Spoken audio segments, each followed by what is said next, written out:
Apakah benar dilarang sholat setelah subuh dan setelah asar? Benar. Disebutkan dalam banyak hadis Nabi Sallallahu Alaihi Wasallam tentang larangan untuk sholat sunnah setelah sholat subuh dan sholat asar. Di antaranya disebutkan dalam Sahih Al-Bukhari, Nabi alaihi salatu wasallam bersabda, "La salata ba'da subhi hatta tartafi'a syamsu, wa la salata ba'da al-asri hatta taghiba." Jadi tidak ada salat setelah subuh ya, sampai matahari itu meninggi, dan tidak ada salat juga setelah asar sampai matahari itu tenggelam, terbenam. Maka tidak ada memang sholat sunnah setelah subuh dan setelah asar. Hanya saja larangan ini tidak bersifat mutlak. Maksudnya, para ulama menjelaskan sholat-sholat yang dilarang, sholat sunnah yang dilarang setelah subuh dan setelah asar, itu adalah sholat sunnah yang oleh para ulama disebut dengan sholat sunnah mutlak.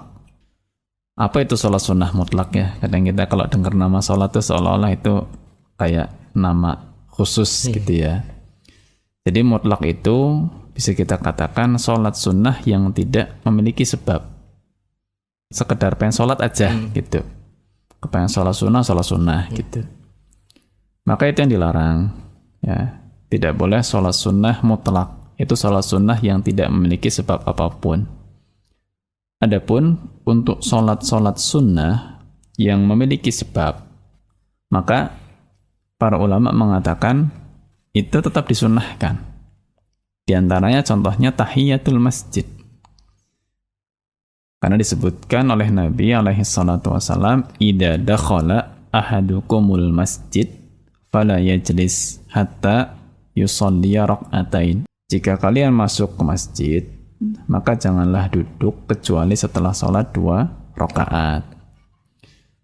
Maka sholat tahiyatul masjid ini oleh banyak ulama dikatakan sebagai salah satu sholat yang boleh dikerjakan di waktu-waktu yang terlarang tadi, ba'da subuh dan ba'da asar.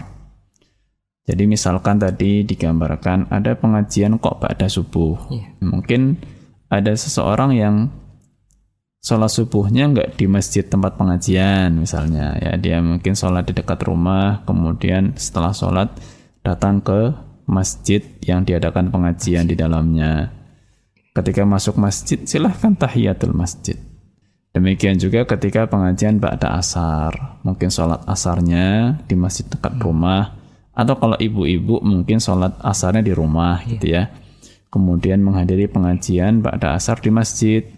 Maka ketika masuk masjid silahkan sholat tahiyatul masjid. Jadi itu tidak dilarang, itu dikecualikan. Karena yang dilarang tadi sholat sunnah mutlak, yaitu sholat sunnah yang tidak punya sebab tertentu atau tidak punya nama tertentu juga. Allahu a'lam bishawab.